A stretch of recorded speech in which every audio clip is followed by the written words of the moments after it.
Good morning, good evening, good afternoon, wherever you're at. I'm glad you stopped by over here to just hear me out. I want to go ahead and kick it with y'all for a few minutes and discuss a few topics that are on my mind. I hope they're on yours too. And I hope that we can go ahead and converse and you can drop some comments in here just to get that algorithm popping. And also, we can go back and forth and have just a simple one on one dialogue. One on one dialogue. Does that even count as Anyway, y'all know what I'm saying. Look, man, it's 9:30 p.m. right now here in San Antonio, Texas on July 1st. I just finished watching the US beat Bosnia with one less man on the US team, and we still kick that butt. I'm trying to watch my language here so I don't get not flagged, but not get pushed out as much as I would have wanted to. But with that being said, y'all, let's get this going here. Speaking about soccer. Well, before we move on, hit that like, hit that subscribe, and comment in there so we can converse and have a dialogue. With that said,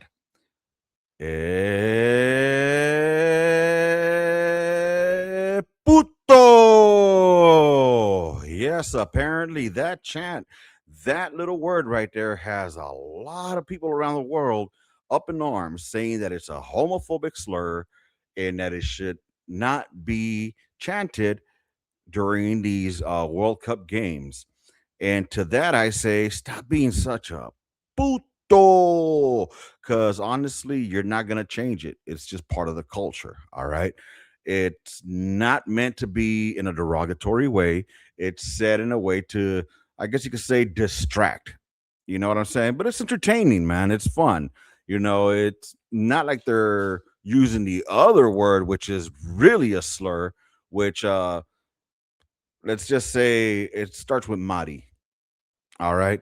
This word, it can be androgynous. Is that a word? Anyways, it can be used in multiple ways. All right. It could be used as someone who swings for the other team, or it could be used as someone who is a little punk, per se. All right. So it has many different meanings. And for all we know, they're not saying puto. They're saying Pluto. Maybe that's what they're saying. I don't know, y'all. I think a lot of people just need to calm the hell down, enjoy the game, go out and have some fun.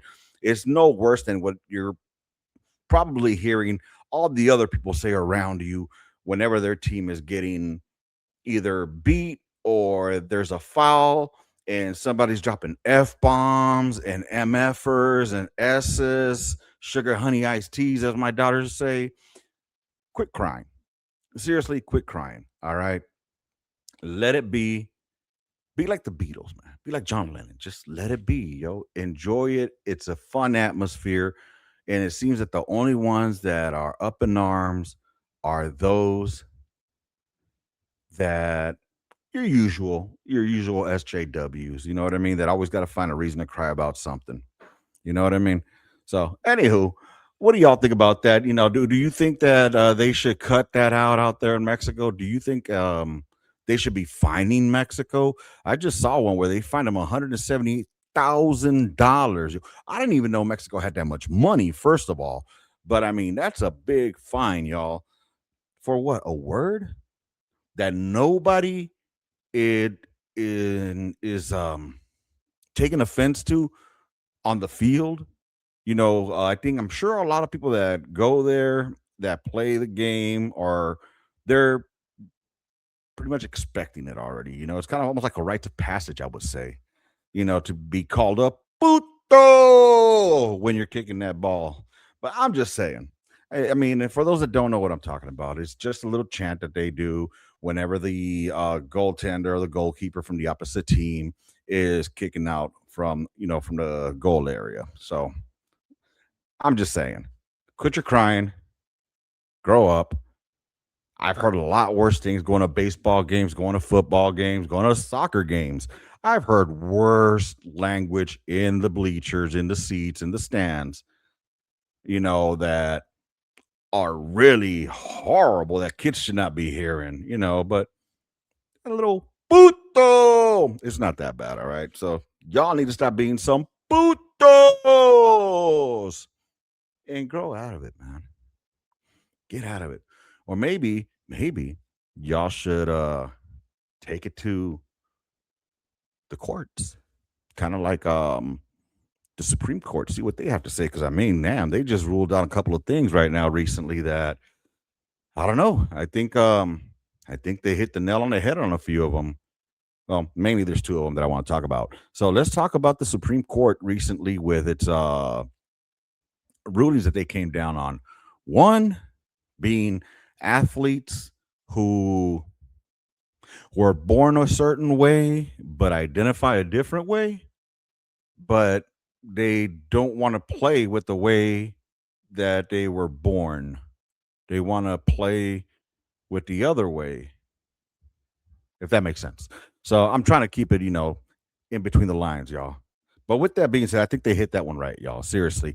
If I have two daughters, naturally born daughters, okay? Not that identify like this, that, or the other.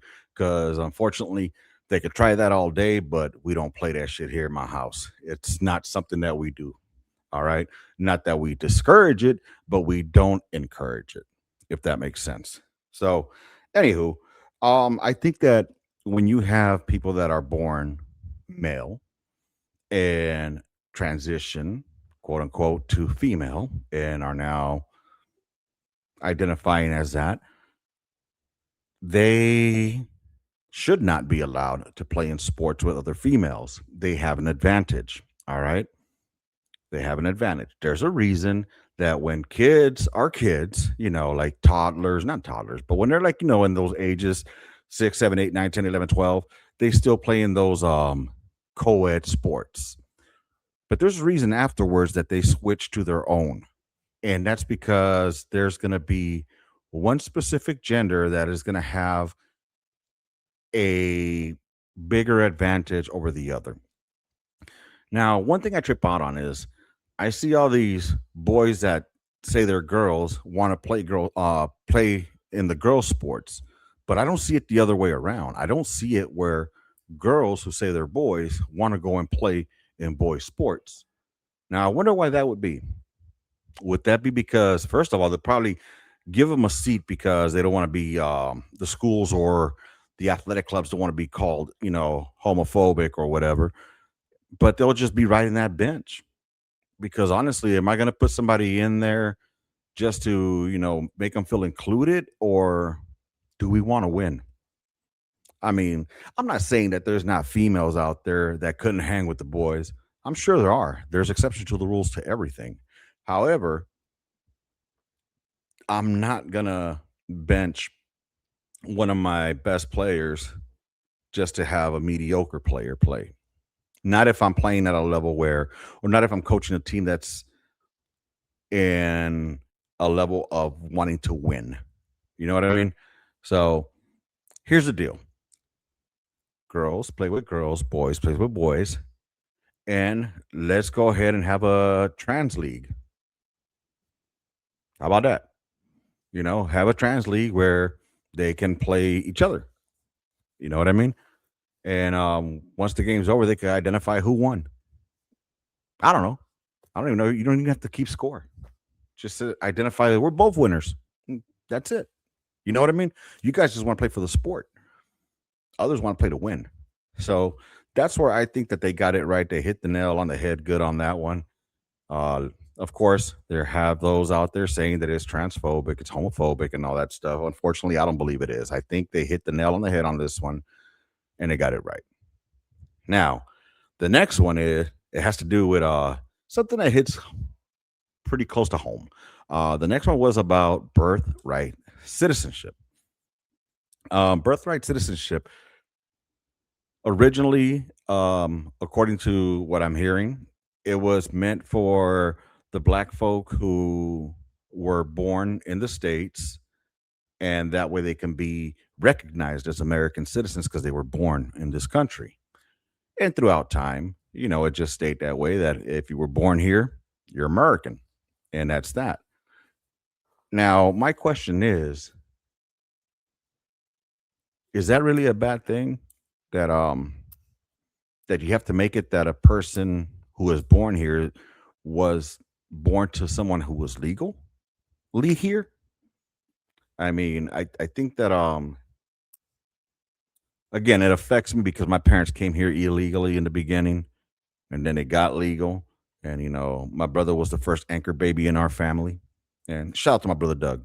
And yeah, but I guess I can see both sides. I mean, in order to go ahead and make those changes, it's going to be a constitutional change. It has to be something that it has to go through, the balance of powers. It's not going to be done with an executive order like Trump tried to do. And I love how they're trying to say, like, oh, well, China's going to be the ones coming over here and having their babies, blah, blah, blah. Bro, so we all know who y'all talking about. All right. And they ain't Chinese. So it's all gravy, though. Eventually, will they change it? I doubt it. I really doubt it. It's a slippery slope, with that type of stuff. I think Scotus got it right though. You can't just just interpret it how you want to interpret it. You have to interpret it to the letter of the law. I don't know the law. I'm a GED, good enough diploma type of person. I never graduated from the University of Facebook like a lot of hats and cats. I said cats, not hats. And yeah. So what do y'all think about that? Let me know in the comments. So far, we got puto, and we got the trannies playing in their own leagues, and we got the anchor babies still anchoring away, baby. Anchors away. And last but not least, and this is probably more of a serious topic, I guess you could say, it has to do with separation of church and state. All right. I hear that tossed around quite a bit. Separation of church and state. The Constitution says there's a separation of church and state.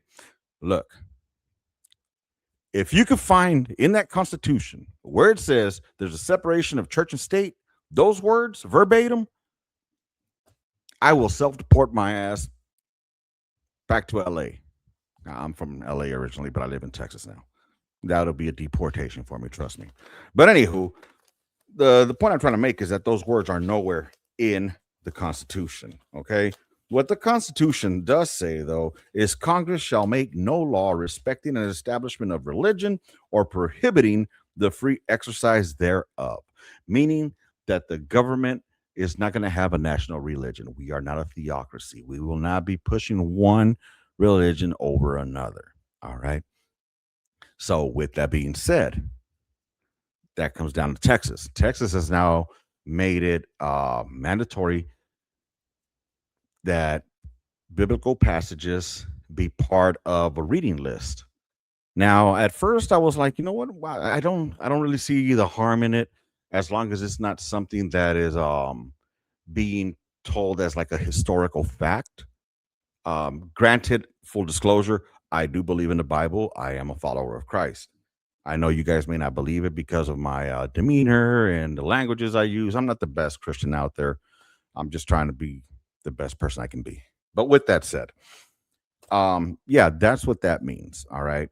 That the country is not going to promote one religion over another. This is not a Christian country. This is not a Jewish country. This is not an Islamic country. All right. The people that came and founded this country were fleeing that type of persecution. They were trying to get away from being told what religion they had to be. So that would be kind of like a little full circle there, right? Kind of be like going back to where we started. So, but with that, I was having a conversation with my daughters because they're the ones that are going to be affected by it, being that they're the ones that still go to public school here in Texas. They'll be out.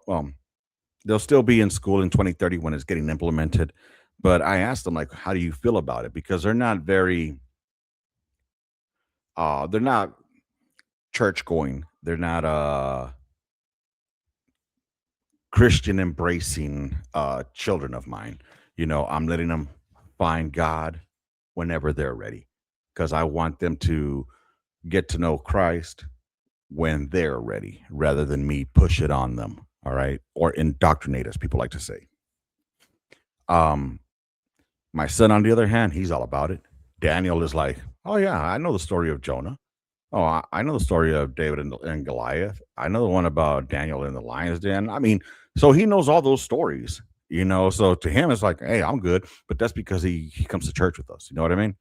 So the question that I had and my daughters had is, how are they going to present these courses or these passages to them? Is it something that is going to be like a Sunday school sermon type deal, which I'm not comfortable with because honestly,